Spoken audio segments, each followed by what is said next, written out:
Բարի երեկո, եթերում ուրվագիցն է, ես Պետրոս Ղազարյանը, սելիերստայտողներ, այսօր ազգային ժողովը 81 կողմ 3 դեմ հարաբերակցությամբ զրկեց Մանվել Գրիգորյանին պատգամավորական ձեռնամխելիությունից, գովազդային կարճ եւ թանկ վայրկյաններիցո այս սկանդալային միջադեպը կլինի մեր քննարկման առարկան։ Եվ այսպես հեռուստադիտողներ, այսօր ազգային ժողովը ձայների ճնշող մեծամասնությամբ զրկեց ազգային ժողովի պատգամավոր Մանվել Գրիգորյանին պատգամավորական անձեռնամխելիությունից, ինչպես նաև թույլատրեց նրա դեմ քրեական գործ հարուցել։ Մենք կզրուցենք ազգային ժողովի երկխմբակցության պատգամավոր Էդմոն Մարուքյանի եւ Ծառուկյան դաշինքից պատգամավոր Սերգեյ Բագրատյանի հետ։ Ես ասեմ հեռուստադիտողներ, որ մենք հրավիրել ենք նաև հանրապետական եւ դաշնակցության խմբակցություններին, սակայն նրանք հրաժարվեցին այս թեմայով քննարկել, հանրապետականինը մի քիչ հասկանալի է, դաշնակցությանը ոչ։ Բարեկո պարոնակ, շնորհակալություն հրավիրելու համար։ Հասարակությունը շոկի մեջ է, հա։ Ընդ որում շոկի մեջ են բոլորը, թե սովորական մարդիկ, թե ազգային ժողովի քաղաքական ուժեր, շոկի մեջ է նույնիսկ հանրապետականը, շոկի մեջ է Սեյրան Սարոյանը, հա։ Եվ տպավորությունը գիտեք, որ բոլորս մենք ինչ-որ մի մակարդակի լավ, մի մակարդակի վատ էինք,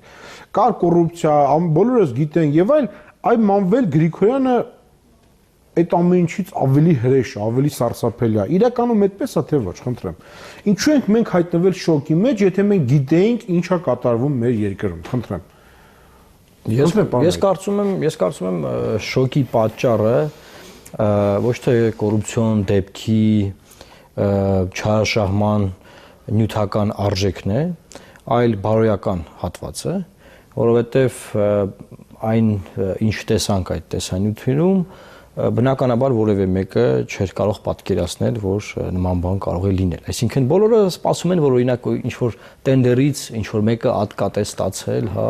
ասենք, հա, ինչ-որ 10 միլիոն փոխանցել են միտեղ 2 միլիոնը վերցրել, հա։ Բյուջեն բոլորը սպասում են, բյուջեն մեկը ինչ-որ բենզին է գողացել, մեկը ինչ-որ ավտո է, բան, այսինքն բայց ոչ ոք չէր կարող ակնկալել, որ զինվորներին ուղարկված այդ կոպեկ հավաքված գումարներով, հանգանակված գումարներով գնված ինչ-որ շտապօգնության մեքենան կամ պահածոները հնարավոր է, որ հափշտակվեն, հետո նաև օգտագործվեն այլ նպատակներով։ Այսինքն սա է բարոյական մասն է։ Եթե նյութական մասով նայենք, նյութական մասով սա շատ փոքր կոռուպցիոն դեպք է։ Ես դա ուզում ասեի, տեսեք, եթե մենք վերածենք նյութականի, հա գումարայինի, այդ խտասած կաթերը եւ պահածոները մի քանի հազար $-ից դեռ 7 միլիոն դրամի մոտավորապես ասեցին արժեքը գնահատվել է։ Եթե համեմատենք կոռուպցիայի ծավալներին, որ կա մեր երկրում, 7 միլիոն դրամը դա մանր խուլիգանություն է։ Չէ, թե օրինակ հյուսիս-հարավը մենք ուսումնասիրենք, հնարավոր է, ասենք, տասնյակ միլիոնավոր դրամների, հարյուրավոր միլիոնների դրամների չարաշահումներ գտնենք, օրինակ, կամ այլ ոլորտ։ Մենք կարող ենք ասենք, որ սա ավելի շուտ բարոյական սկանդալ է, հա, բարոյական կոռուպցիա է, քան ֆինանսական, տնտեսական։ Այս սկանդալի հիմնական մասը ես կարծում եմ բարոյական հատվածն է, որը որևէ կերպ ընկալելի չէ մեր ժողովրդի համար, եւ նաեւ այն, որ հարյուրավոր մենք ազատամարտիկներ ունենք, հաշմանդամներ ունենք, որոնք որ օրվա հացի կարոտ են, բայց տեսնում ենք այդ կազմակերպությունը ղեկավարող մարդը ինչ ճոխության մեջ է ապրում, այսինքն այստեղ դիսոնանս է առաջանում, էլի, սա է։ Պարոն Բագրատյան, ես մի քիչ այլ կերպ կնայի հարցին, մենք ունենք երկու հզորագույն կերպարներ, բացասական իմաստով եւ դրական։ Դրական իմաստով մենք ունենք հաց բերող Արտուր կերպարը եւ բացասական իմաստով ունենք այսպես կոչված Արցախի հերոս Մանվել, որը այդ հացը գողացել է։ Սա պետականության հարված եմ ես դիտում։ Այստեղ որևէ ֆինանսական, նյութական արժեք չափելի չի, այստեղ հայրենիքի եւ պետականության վտանգելու խնդիրը կա, այսինքն երբ որ մի ողջ ժողովուրդ բռնցքվել է պետականությունը ամրապնդելու, հակառակորդի դեմ պայքարելու, թշնամուն հակահարված տալու, պարզվում է, որ փամփուշտներ չկան եւ առաջնագծում մենք 120 հերոսներ ենք կորցնում, այն դեպքում, երբ որ տեսնում ենք մեկ այլ տեղ առանձնատանը գտնվում են 17000 փամփուշտ, գտնվում են ամենավերջի զենքերը, գտնվում են այդ զինվորին հասցեագրված եւ թող հուզական հնչի, բայց արդյունքներով լեցուն տողեր եւ այդ գողացող անձը այսօր գտնվում է ամենաբարձր մակարդակում ազգային ժողովի падգամավոր, գեներալ, Արցախի հերոս, սա արժե համակարգի բացարձակ խեղաթյուրում է։ Սա շատ վտանգավոր է պետականության իմաստով։ Բայց տեսեք, գեներալ այն որ մանվել է Արցախի հերոսը, այդտեղ ոնց որ թե բոլորը համաձայն են, հա։ Երբ որ փլվում է այդ սիմվոլը, հա, Արցախի հերոսը դառնում է հերոսից դառնում է հակահերոսի, հա, դա հարված չի Արցախյան մեր ողջ այս անցած ճանապարհին։ Չէ՞ որ նա հերոս է Արցախում, ինչ էլ մենք ասենք։ Ես կարծում եմ չպետք է մենք խառնենք մարդկանց արժանինքները եւ չպետք է որևէ մեկը իր արժանինքի համար նաև ներվի այլ կատարած արարքների համար։ Այսինքն ես կտարանջատեի, այսինքն եթե կա Արցախում իր կողմից իրականացված հերոսական անցած ճանապարհ, հա, դա առանձին հարց է։ Դա հետագայում թող դատարանը դիտարկի որպես մեղմացուցիչ հանգամանք կամ պետական պարգևները որպես Արցախի հերոս, հա։ Իսկ կոնկրետ քրեորեն հետապնդելի արարքի կատարման շրջանակներում պետք է դրան գնահատական տրվի։ Իսկ քաղաքական հատվածը նաև այն է, որ ես կրկնում եմ, այսինքն մենք տեսեք, մենք ունենք հասարակական կազմակերպություն, որը կոչվում է Երկրապահ կամավորականների միություն։ Այս կազմակերպությունը որոշակի պետական գործառույթներ է նաև իրականացրել։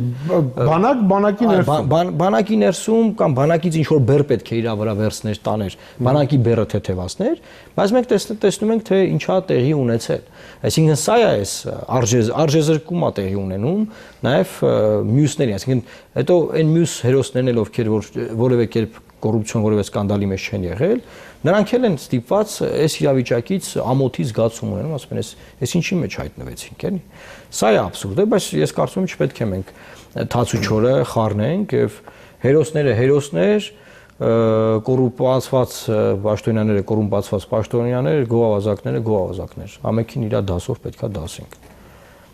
Պարոն Բաղդասարյան, ո՞նց է լինում, մենք պետքա կանենք այդ հարցի պատասխանը գտնենք։ Մարդ, որ իր կյանքը, հա, առողջությունը վտանգել է Արցախում, հերոսություններ արել, դրանից տարիներ հետո գողանում է զինվորի հացը, զինվորին գրած նամակը, ո՞նց է տենց լինում։ Չէ՞ որ համաձայնեք հեշտ չի տենց բան։ Չէ՞ որ այս ամեն ինչը մեր հասարակության տրանսֆորմացիան է եղել։ Ոչ մի հերոսություն չի կարող արդարացնել հանցագործությունը։ Պարզ է, որ դա պարզ է, բայց ո՞նց է տենց ստացվում, որ հերոսը դառնում է նույն գող, նույն այնտեղից, որտեղի համար ինքը կռվել է բանակից։ Համեմատության համար, որովհետեւ մենք հասկանանք ինչ է նշանակում սա, այս երևույթը հոգեբանական խնդիր է իրոք, եւ եթե մարդու կյանքը փրկել ես, չի նշանակում իրավունք ունես նույն մարդուն սպանելու։ Սա հասկանում եք, շատ ավելի դաժան է իր էության մեջ, քան այս պարզ համեմատությունը։ Եթե ես ինչ եմ ասում այսպես կոչված հերոս, հենց այն իմաստով, որ նման արժեհամակարգ ունեցող մարդը, եթե հերոս է, ինչպես կարող էր նման ամենացածր, ամենանողկալի արարքները կատարել, ամենաեղկելի արարքը, որը երբևէ պատմության մեջ բնութագրված բառ կա եւ մենք ցավոք սրտի պատմության ընթացքում ունեցել ենք հավասարազոր դեպքեր եւ դարերի խորքից հիշում ենք դավաճան բասակը, դավաճան սա, դավաճան, այսինքն մենք շարունակում ենք ամենավատը, դե տանում ենք դեպի այլևս նոր հարաբերություն, նոր որակի հայրենասիրություն, այլևս ժողովրդավարական այս իրավիճակում վերարժևորման խնդիրներ ունենք ցանկացած բնակավարում, այդ թվում բանակում, այդ թվում այդ հերոսության կատեգորիայի մեջ։ Երեք մշակութային խնդիրներ ես բարձրացեցի նաև վաստակավոր ժողովրդական կոչումների անտեղի լինելը այս պարագայում։ Կարծես թե հերոսն է դառնում այլևս արժեզրկված այս համակարգում, որովհետև նյութապաշտության մի կետի է հասցվել արժեքները,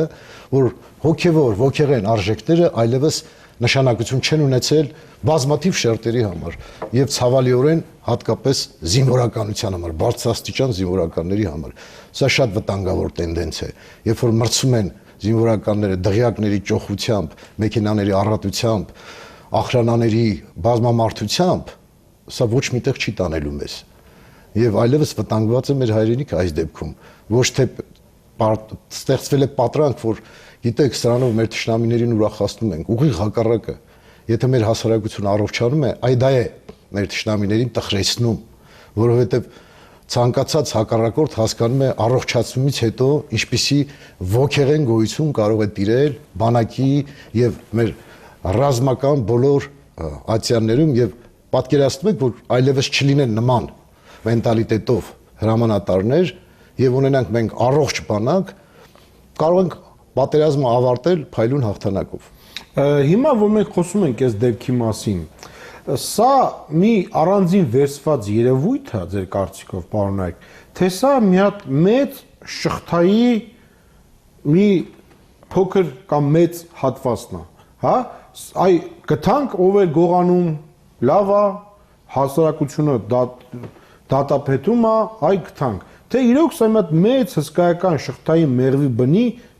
հատվածն է։ Ես կարծում եմ, սա պետք չէ առանձնացնել համակարգից։ Մենք ապրել ենք մի այնպիսի քաղաքական համակարգում, որտեղ բազմաթիվ այդպիսի մարդիկ կան,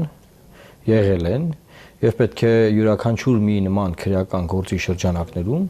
օբյեկտիվ քննություն իրականացվի եւ պարզենք։ Օրինակ կոնկրետ այս գործի շրջանակներում բազմաթիվ հանգամանքներ կան, որոնք պարզման ենթակա են։ Օրինակ ՊՆ-ն ինչու է երկրապահ կամավորական միությանը տվել այդ սնունդը, եթե օրինական փոխանցվել է։ Եվ հետո ոնց է հայտնվել այդտեղ։ Ինչ նպատակով է տրվել, կամ ՊՆ-ում այդ տենդերները ոնց են իրականացվել այդ սնունդի հետ կապված։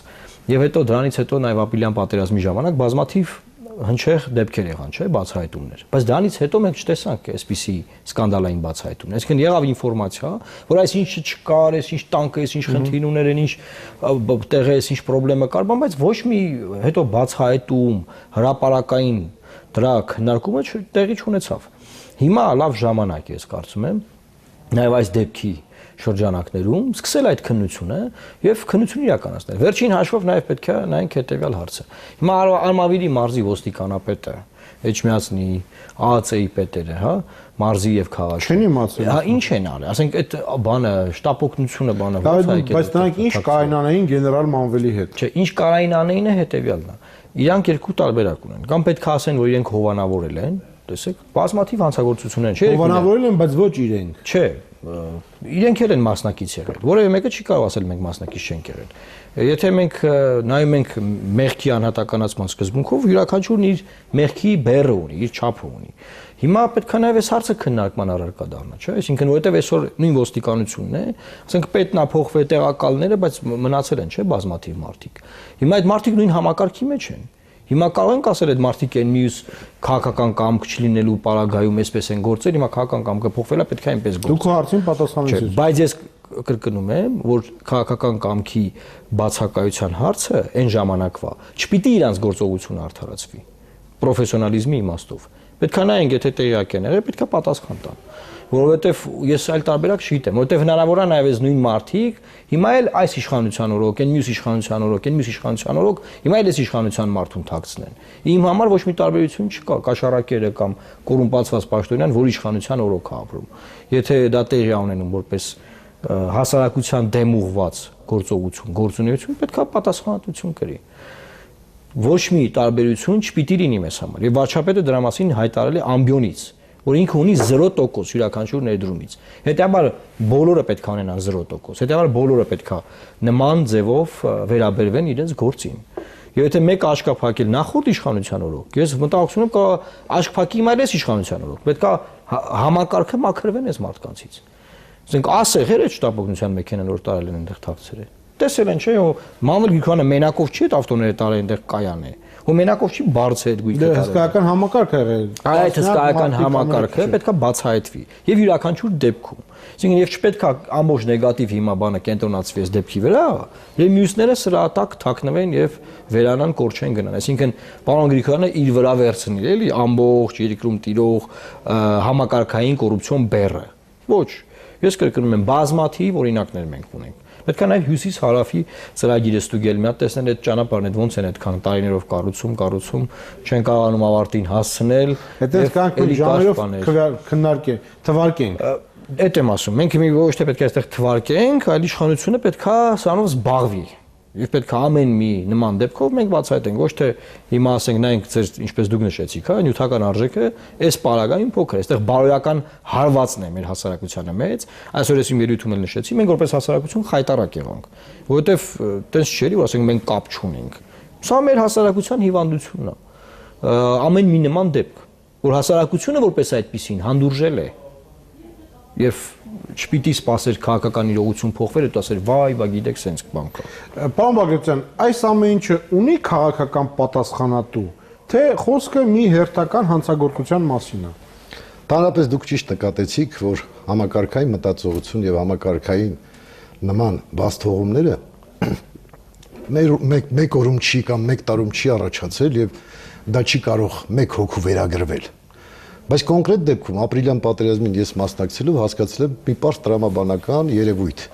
Այնքան համակարգված չէր այդ օգնությունը, որ հնարավոր էր, որ նույնիսկ մեկ կամ մի քանի հոգի կարողանային նման գործարքներ, նման ողորմելի արարքներ թույլ տալ իրենց։ Այսինքն կարող էր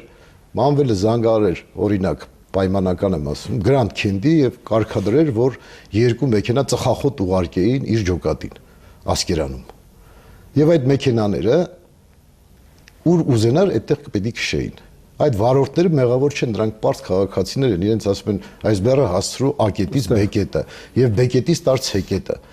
Նա կատարում է հանձնարարություն։ Այսինքն ամենաթողություն է եղել այս պատերազմի ընթացքում, ապրիլյան պատերազմը ամենակարևորը ինչը ապացուցեց, ինչը բացահայտեց ամենաթողությունը բանակում։ Այսինքն ինչպես կարելի էր չկոորդինացնել այդ աշխատանքները ապրիլյան պատերազմի ժամանակ։ Գիտեք, այս է լավ առիթ է, տեսեք, մենք խոսում ենք մարտի 1-ի բացահայտման մասին, հա։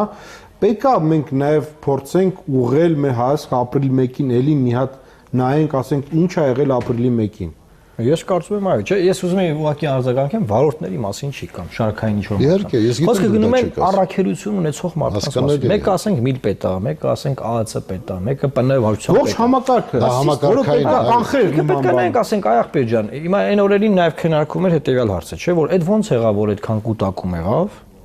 ու մենք չիմացանք, ու եղավ հարցակում։ Դա ոնց կարող է լինել անակնկալ։ Եվ սկսվեց քննարկվել օպերատիվ տեղեկությունը կար թե չկար, Ռուսաստանը գիտեր թե չգիտեր, Հայաստանը տեղեկացրեց, չտեղեկացրեց, հազար ու մի հարց։ Եվ վերջին հաշվով ապրիլյան պատերազմի այդ դրվագները հասարակության համար բացահայտված չեն։ Այդ ոնց եղավ այտենց անակնկալ եւ մյուս կողմից եթե եղավ անակնկալ, ապա ինչու մենք նման անակնկալներին պատրաստ չէինք։ Եվ շատը չի ասել, մեր հասարակությունը ունեցել է մի կոնսենսուս, որն է, որ բոլորս վատ ենք ապրում, որովհետեւ Արցախի անվտանգություն, բանակ եւ այլն։ Ինչ-որ միտեղ մենք հանդուրժում ենք կոռուպցիան, նաեւ բայց այդ կոնսենսուսը խախտվել է, այսինքն ինչ-որ մարդիկ ջիպերով ման են գալիս, ինչ-որ մարդիկ շվայտ կյանքով են ապրում, այդ կոնսենսուսի մեջ են մտել իրանք, հասկանում եք, այսինքն դա էլ է հանդուրժվել այդ կոնսենսուսի մեջ։ Հիմա այդ կոնսենսուսը խախտված է որոշակի իմաստով, որովհետև հասկացանք, որ խաբվել ենք, հա։ Էլի կարող ենք կոնսենսուս ունենալ վատ ապրել հանուն վերգաղափարների, բայց դրա տակ չպետք է մեկը թաքնվի ու լավ ապրի բոլորից, մի բան էլ այդ բոլորի համբերությունը չհաշահի, մի բան էլ այդ բոլորի նկատմամբ վատ վերաբերվի, վատ վերաբերմունք ցուցաբերի։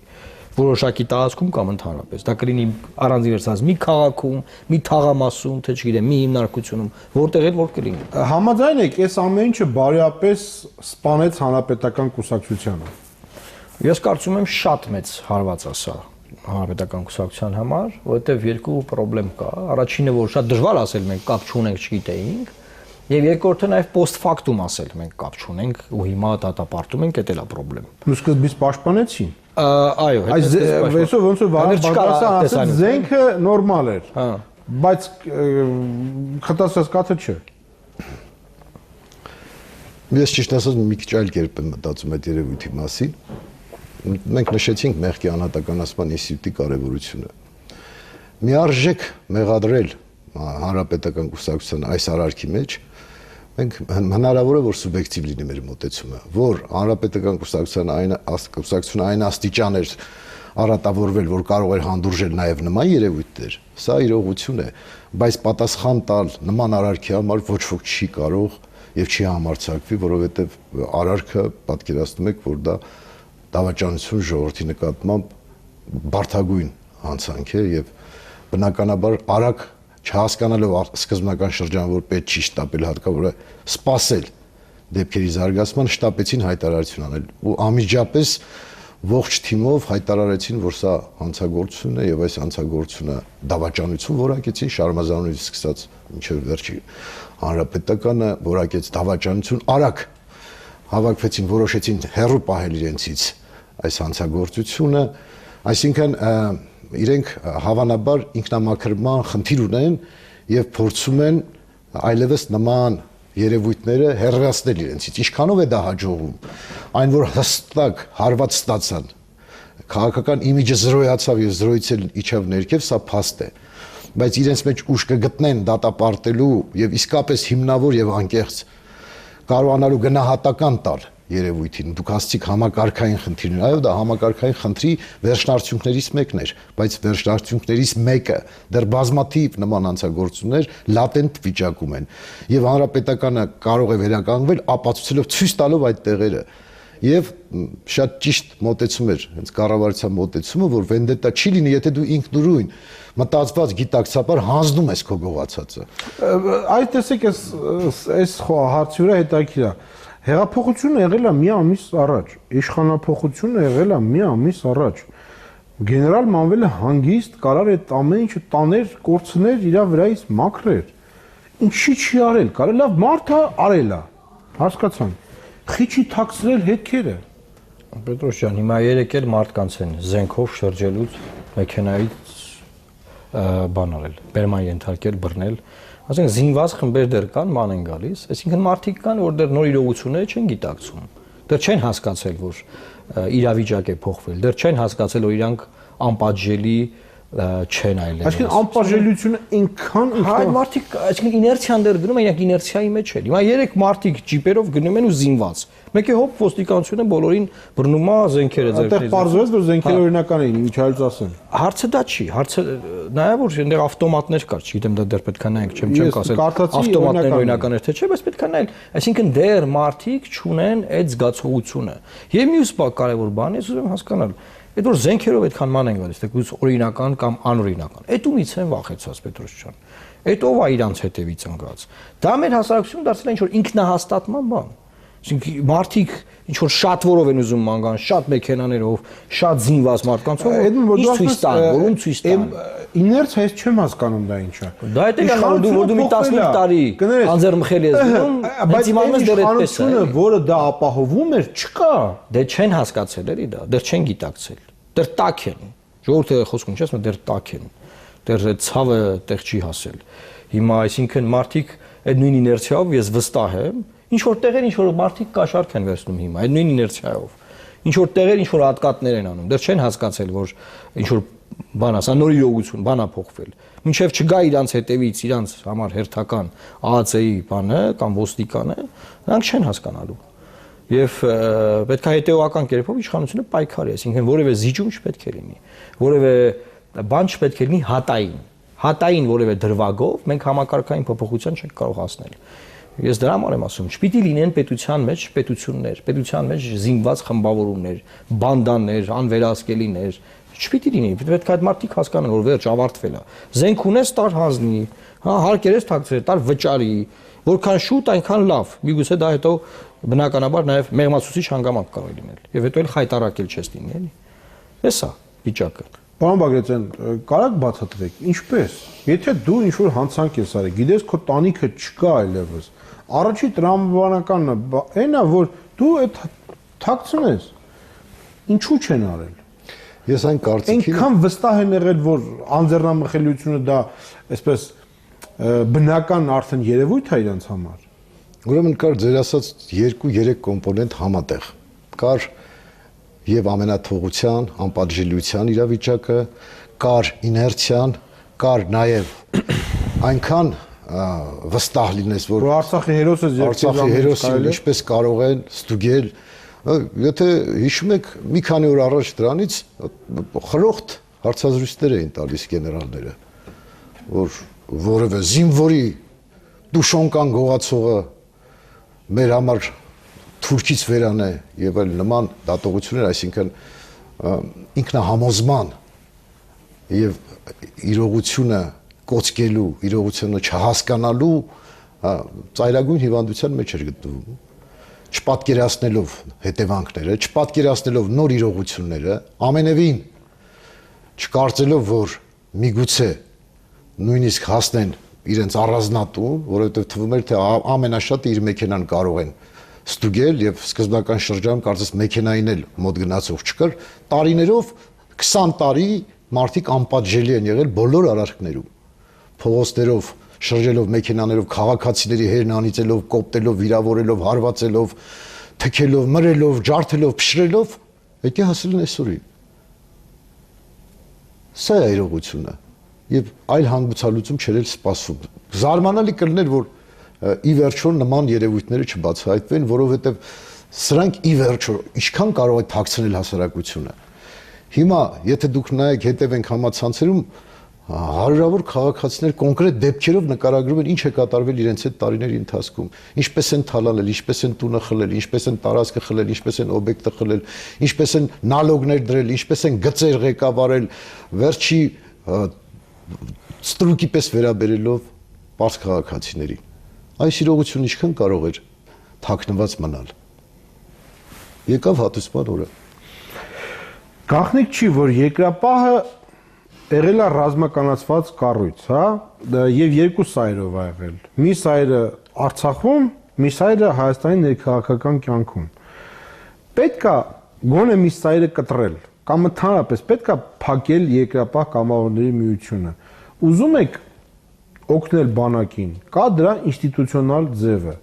Ուզում եք մարդկանց ռազմահայրենասիրական երեխաներին, կա դրա ինստիտուցիոնալ ձևը։ Պետքա փակել այդ կառույցը, թե ոչ։ Ես կարծում եմ, տեսեք, երկրապահ կամավորականների միությունը հասարակական կազմակերպություն է, գրանցված արդարադատության նախարարությունում։ Այդ կազմակերպությունը եւ ընդհանրապես որևէ հասարակական կազմակերպություն, ժողովրդավարական հասարակությունում չի կարելի փակել։ Այդ կազմակերպությունը պետք է ուղղակի զինված դեպ եմ ասում, պետք է զբաղվի իր գործառույթներով, իր կանոնադրական։ Իսկ դա որն է, թող զբաղվեն վետերանների խնդիրներով, թող զբաղվեն հաշմանդամ ազատամարտիկների խնդիրներով, թող հերոսական ճանապարհ անցած մարդկանց փառաբանելով զբաղվեն, բրոշուրներ տպեն, հա, այսինքն էս իրանց գործը սա պետք է լինի։ Եվ հիմա քո դիտարանը չի գալիս քո։ Չէ, ես իրական առաքելությունն եմ ասում, Պետրոս ջան, դրանից զատ։ Նրանք վետերանների բոլոր մեր ներքաղաքական կյանքերում հիմա արդեն նոր իրողություն, որտեղ որպես ուժի կենտրոն։ Այլևս դա չի կարող լինել։ Մենք ապրում ենք նոր իրողություններում, նոր իրավիճակում եւ այլևս չի կարող լինել այնպիսի երկրապահների միություն, միավորում կամ այլ միավորում, կապ չունի։ Այն ինչ որ եղել է նախկինում։ Վերջ, անցել ենք այդ ժամանակաշրջանները։ Ես դրա համար եմ ասում, մարդիկ կան չեն պատկերացնում, չեն հասկանում ինչա տեղի ունեցել։ Ավարտվել է այդ ամեն ինչը։ Այլևս չի կարող լինել այդպիսի կազմակերպություն։ Հիմա այն ինչ որ կլինի երկրապահ կամավորների միությունը, ես պատկերացնում եմ, իր կանոնադրական իր նպատակները, ինչ այնտեղ գրված է, ասենք վետերանների խնդիրներով կզբաղվեն, սոցիալական, կրթական, հազար ու մի խնդիր կա։ Եւ այո, պետք է այդ բեռը պետությանից վերցնեն հասարակական կազմակերպությունները, դրանով զբաղվեն։ Եվ աստված մեր ասել թե պատերազմ լինի, դա համար գոյություն ունի պետական մարմին, դա պաշտպանության նախարարությունն է, գլխավոր շտաբն է, դրանով զբաղվողներ կան եւ կլինեն։ Եվ նաեւ պետք է ձեզ ասեմ հետեւյալը, բազմաթիվ զինվորական, զինվորի մայր, բան, կազմակերպություններ կան հասարակական։ Որոնք զբաղվում են։ Հա, որոնք զբաղվում են, ինչի իրանք աչքի չեն ընկել այդ ձևի բաներով։ Զորք չունեն։ Որովհետեւ ապա քաղաքական են։ Քաղաքական կշիռ։ Հիմա պետք է նույնն էլ լինի երկրապահ կամավորների միության հետ, որը կպահի այն ժառանգությունը հերոսական, որը եղել է ժամանակին, հա, հիշողություն, ծրագրեր եւ այլն, բայց ոչ զենքեր, ոչ չգիտեմ ինչեր։ Պարոն Բագրատյան, դուք հիշում եք ոնց ստեղծվեց երկրապահը։ Պատերազմը ավարտվեց, եկան այնտեղից կրված եւ հաղթած մարդիկ եւ նրանք ուզում էին քաղաքական իշխանություն նաեւ։ Եվ ստեղծվեց այդ կորիզը, որի հիմնի վրա որը դարձավ եւ ինչ որտեղ սոցիալական խնդիրներ եւ երկու սայրով նաեւ ներքաղաքական կշիռ երբեմն նույնիսկ ընտրությունների ժամանակ այսպես բերող համաձայն եք Էդմոնի հետ որ այդ էջը փակված է մենք եթե վերլուծենք այս ողջ ընթացքում ամենամեծ դժբախտությունը այդ տղաները եղել է այն որ օգտագործվել են ներքաղաքական ռազմորկաներում որ օգտագործվել է իշխանության ձեռքին որպես գործիք եւ իրենք վերնախավը օգտվել է իրենց դիրքից դրա լավագույն կներեք որ ընդհատում եմ ապացույցներից մեկը հիշում եք վերջի տարիներին ինչ տենդենս կար ովքեր էին դառնում երկրապահ պարոն Մարգարյանը հա մարդիկ падգամավորներ, գործարարներ, որոնք 2-3 տարեկան են եղել այդ ժամանակ։ Այո, որ երասերունդը, ինչ որ նոր սերունդեր եկա, որը կյանքում բանակ չգնացել, բայց երկրապահ էր արդեն դարձել։ Այսինքն գնում էր նաև, այսպես ասենք, իշխանական վերնախավի եւ երկրապահի մերձեցում։ Հա նույնականացում։ Հիշում եք գործարար падգամավոր կա, որ դարձել էր երկրապահ։ Այլևս ավարտվեց դա։ Ես կարծում եմ այդ կեղծ կատեգորիաները բերեցին այս իրողություններին։ Գիտեք, հնարավոր չի 100,000-ավոր մարդկանց աչքերին նայելով որևէ անգամ պատերազմի դաշտում չհայտնված մարդկանց հայտարարել երկրապահի անդամ եւ նույնիսկ պնդել եթերում, որ այո, այս մարդիկ կռվել են, որ այդ մարդիկ չգիտեն ինչի մասին է խոսքը։ Նրանք այլ բնակավայրեր են պատկերացնում։ Այս գեներալները այլ բնակավայրեր են մատնանշում, իբրև թե ծառայել են։ Սա ամենամեծ զավեշտն է։ Սա վիրավորանք է հենց պարզ երկրապահի նկատմամբ։ Տեսեք բազմաթիվ կռված տղաներ, ինչ վիրավորանք որոնք սոցիալապես շարունակվում են շատ ծանր վիճակում։ Զգալի մասը երկրապահի։ Այո, մեծ մասը ծանրագույն վիճակում է։ Եվ ցավալին այն է, որ այս վատ համբավը ինչ որտեղ իրենց հոգում նույնպես ցավ է պատճառել, իրենք ինքնասիրություն ունեցող մարդիկ են եւ չեն կարողանում նույնիսկ իրենցից զատել այս ամոթը։ Եվ մենք հենց այս հաղորդման մի իմաստն էլ պետք է լինի, որ մեր քաղաքացիներն, մեր սիրելի,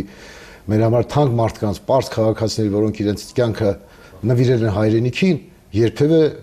արատավորված չզգան իրենց անունը, երկրապահի անունը չի արատավորվել։ Խոսքը գնում է կոնկրետ մարդու կոնկրետ հանցագործության մասին։ Պարզ երկրապահը, որը վերջի աղքատության ճիրաններում է, չի կարող մեղքի իր բաժինը ունենալ այս ամենում, երբեք։ Նրանք կարող են բացճակատ շարունակել իրենց աշխատանքը ի նպաստ հայրենիքի, այո, եւ ապաքաղաքական այլևս երբեք երկրապահը չպետք է քաղաքական գործոն դառնա։ Համաձայն եք, եթե արձանագրենք ամենամեծ ձեռքբերումը, որ պետք է լինի մեր քաղաքական, հասարակական կյանքի զարգացման մեջ, դա պետք է արձանագրել, որ երկրապահը այլևս երբեք չպետք է զբաղվի քաղաքական գործունեությամբ, չունենա զինված ջոկատներ եւ չազդի ներքաղաքական կյանքի վրա։ Եվ ես պետք է ավելացնեմ ոչ միայն երկրապահը, նմանատիպ այլ կազմակերպություններ։ Դե ամենաուժեղը սա է եղել։ Նմանատիպ նաև եղել են նեղացած թևեր դրանից, էլի փորձեր են արվել տարբեր կազմակերպությունների գրանցել, որևէ հասարակական կազմակերպություն, դա կլինի հայրենակցական միություն, դա կլինի, չգիտեմ, գարեջուր սիրողների միություն, որևէ նման հասարակական կազմակերպություն չպիտի ունենա արտոնություններ պետության կողմից տրված, չպիտի դառնա պետության մեջ պետություն եւ հետո չպիտի փորձի ազդել քաղաքական process-ներում։ Քաղաքական process-ների միակ խաղացողները դա քաղաքական կուսակցություններն են։ Ուժերը, որոնք գրանցված են որպես կուսակցություն։ Այսքան բան։ Յուրաքանչյուր ինստիտուտ, յուրաքանչյուր մարմին պետք է զբաղվի իր առաքելությամբ, իր գործով։ Երբ որ ամեն ինչ խառնված է երկրում, դրա համար ով ինչ ուզի արել է։ Ով ինչ ուզի, ով որտեղ ոնց կարողացել արել է։ Եվ յուրաքանչյուր օգտագործել է իր ուժը։ Տեսեք, պարոն Գրիգորյանը իր անցած ճանապարհն ու ուժն է օգտագործել դիալ պարագայում երկրապահի ֆոնին։ Այլ կազմակերպություններ ունեն, որ իրենց ուժն են, հայրենակցական միություններ ունեն այդ ձևի, որ քաղաքական process-ներին ազդել են։ Պետք է վերջ դնել այս ամեն ինչին։ Ես սա առողջացման process-ը։ Ես կարծում եմ, այո, քաղաքական համակարգի առողջացման process-ն է սա հենց։ Շնորհակալություն պարոն։ Սերուստատոներ, եթե արձանագրենք այն ինչ եղավ գեներալ Մանվելի հետ, կարելի է երկու տարբեր փուլերի։ Մեկը դա անձնականն է, մարդ, որը ունի ազդեցություն, որը այսպես բոլորը տեսակ, մենք երկու օր ասա ենք քննարկում, եղավ այն ինչ պետք է լիներ մի օր, բայց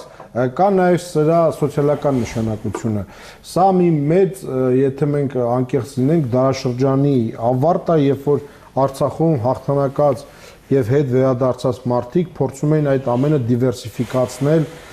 երկրի ներքաղաքական կյանքում, օգտագործելով հենց զինված ջոկատները, կռված խմբերը, ինչ որ նաեւ հասարակությանը շանտաժի անելով, որ այ եթե չլինի, ապա դուք վաղը սահմանին կարող եք խնդիրներ ունենալ եւ ցավոք սրտի նախկին իշխանությունը այս քարոզչությունը շատ ակտիվ տանում էր եւ ինչ որ միտեղ քաղաքական դիվիդենդներ հավաքում սրա հաշվին։ Հուսանք, որ քաղաքական համակարգը մեր կառողջանա այս process-ից, ինչպես նաև ողջ հասարակությունը, բանակը եւ մենք կյանքում մեր պատմության մեջ նման երևույթ այլևս չենք ունենա։ Կհանդիպենք, տեսություն։